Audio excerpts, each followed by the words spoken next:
Assalamualaikum warahmatullahi wabarakatuh. Sampurasun semuanya. Halo, perkenalkan nama aku Fiona Rizky Aziza dengan NPM 251000104. Baik, jadi pada pembahasan kali ini izinkan saya menjelaskan kembali materi kewarganegaraan kepada teman-teman semua. Yang pertama ada pendahuluan. Dalam kehidupan bermasyarakat, berbangsa, dan bernegara, setiap individu memiliki tanggung jawab moral dan sosial. Nilai kejujuran, kepedulian, dan integritas menjadi kunci terciptanya kehidupan yang adil, damai, dan sejahtera. Selanjutnya, warga negara cerdas di era digital. Warga negara cerdas di era digital adalah mereka yang mampu menggunakan teknologi secara bijak, tidak mudah terprovokasi oleh berita hoax, memahami hak dan kewajiban sebagai warga negara, serta aktif berpartisipasi dalam kehidupan demokrasi secara sehat dan beretika. Selanjutnya, negara dan konstitusi. Negara merupakan organisasi kekuasaan yang bertujuan mengatur kehidupan masyarakat. Konstitusi menjadi hukum dasar tertinggi yang membatasi kekuasaan negara, melindungi hak warga negara, dan menjadi pedoman dalam penyelenggaraan pemerintah di Indonesia. Peran ini dijalankan oleh Undang-Undang Dasar 1945. Selanjutnya, menghindari korupsi dengan cinta kepada sesama. Korupsi bukan hanya pelanggaran hukum, tetapi kejahatan moral. Dengan menumbuhkan rasa cinta dan empati kepada sesama, seseorang akan menolak mengambil hak orang lain. Nilai kejujuran dan tanggung jawab sosial menjadi kunci utama untuk pencegahan korupsi.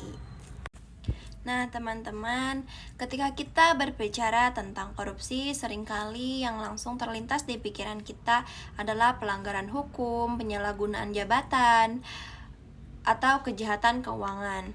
Namun, jika kita melihat lebih dalam, korupsi sejatinya bukan hanya persoalan hukum, melainkan persoalan moral dan kemanusiaan. Korupsi terjadi karena hilangnya rasa empati, kepedulian, dan cinta terhadap sesama manusia. Cinta sesama berarti menyadari bahwa setiap tindakan yang kita lakukan memiliki dampak terhadap orang lain. Ketika seseorang melakukan korupsi secara tidak langsung, ia telah merampas hak rakyat, seperti hak atas pendidikan yang layak, pelayanan kesehatan yang baik, serta pembangunan yang seharusnya dinikmati oleh bersama. Oleh karena itu, korupsi bukan hanya merugikan negara, tetapi juga melukai kehidupan sosial dan rasa keadilan di masyarakat. Dengan menanamkan nilai cinta kepada sesama, seseorang akan berpikir dua kali sebelum melakukan tindakan korupsi. Ia akan menyadari bahwa uang yang disalahgunakan bukan sekedar angka, melainkan amanah yang seharusnya digunakan untuk kepentingan publik. Rasa empati inilah yang menjadi benteng awal dalam mencegah korupsi, bahkan sebelum hukum bekerja.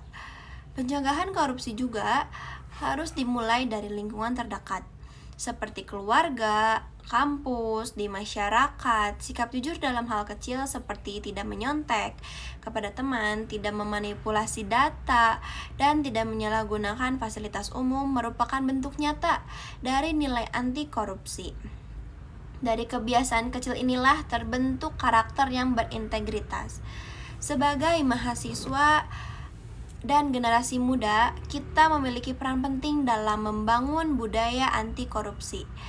Dengan menjunjung nilai kemanusiaan, kejujuran, dan kepedulian terhadap sesama, kita tidak hanya menaati aturan hukum, tetapi juga menjaga martabat bangsa. Pada akhirnya, menghindari korupsi bukan sekadar soal takut pada sanksi hukum, melainkan tentang bagaimana kita memanusiakan manusia dan bertanggung jawab atas masa depan bersama. Selanjutnya, mahasiswa dan demonstrasi. Mahasiswa dikenal sebagai agen perubahan. Demonstrasi merupakan hak konstitusional yang dijamin oleh undang-undang.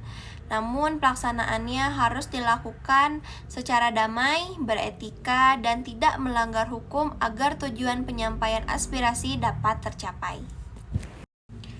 Mahasiswa sejak dulu dikenal sebagai agen perubahan dan kontrol sosial dalam kehidupan berbangsa dan bernegara.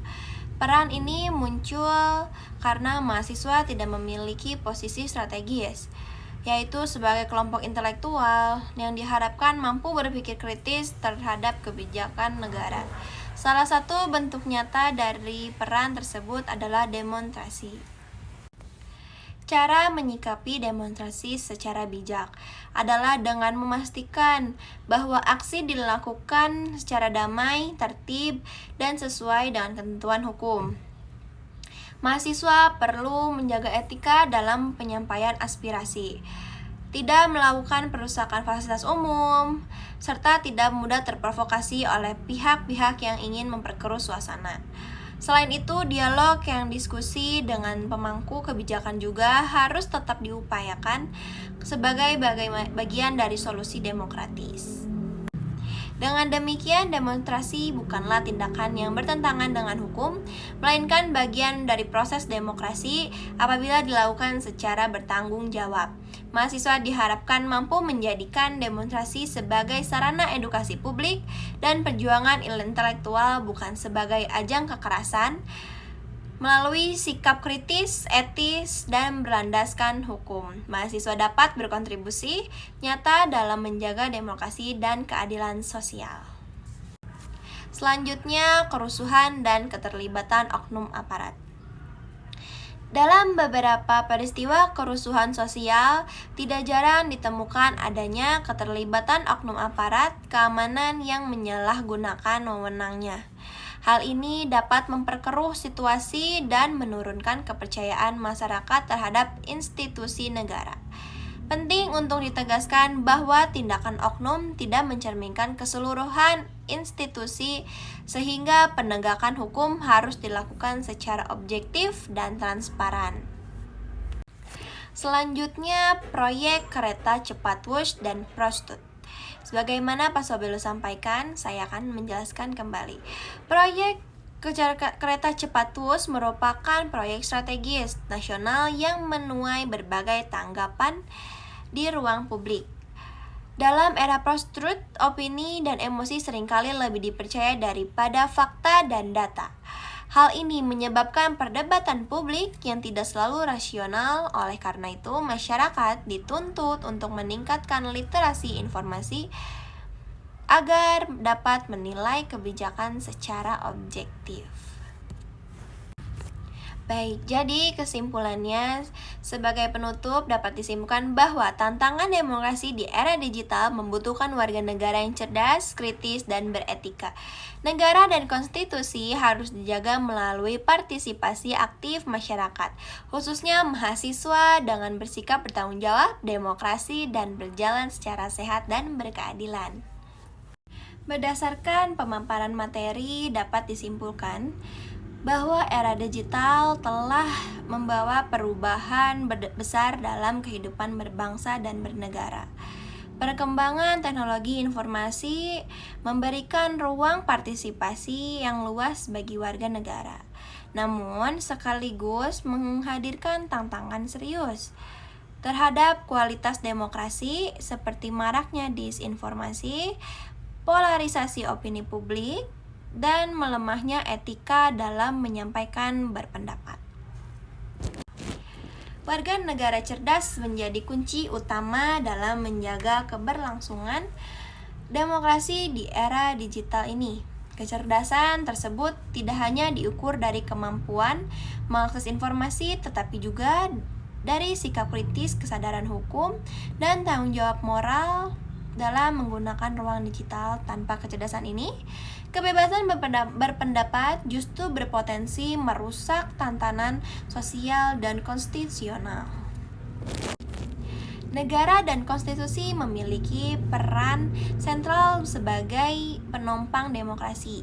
Konstitusi berfungsi membatasi kekuasaan negara sekaligus melindungi hak asasi warga negara.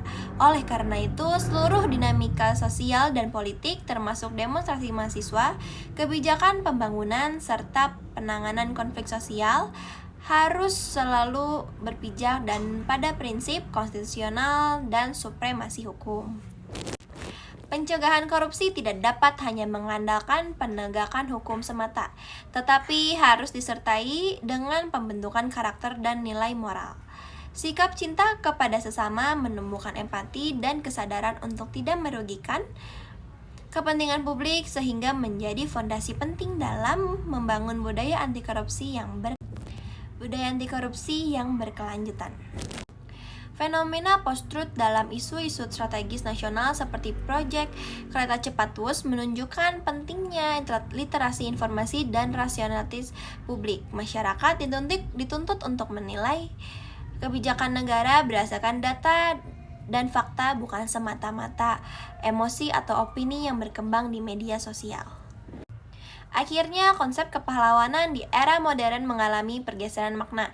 Seorang pemimpin, termasuk presiden, dapat disebut sebagai pahlawan apabila mampu memberikan kontribusi nyata melalui kebijakan yang berpihak pada kepentingan rakyat, menjaga stabilitas negara, serta memperkuat nilai keadilan dan persatuan bangsa.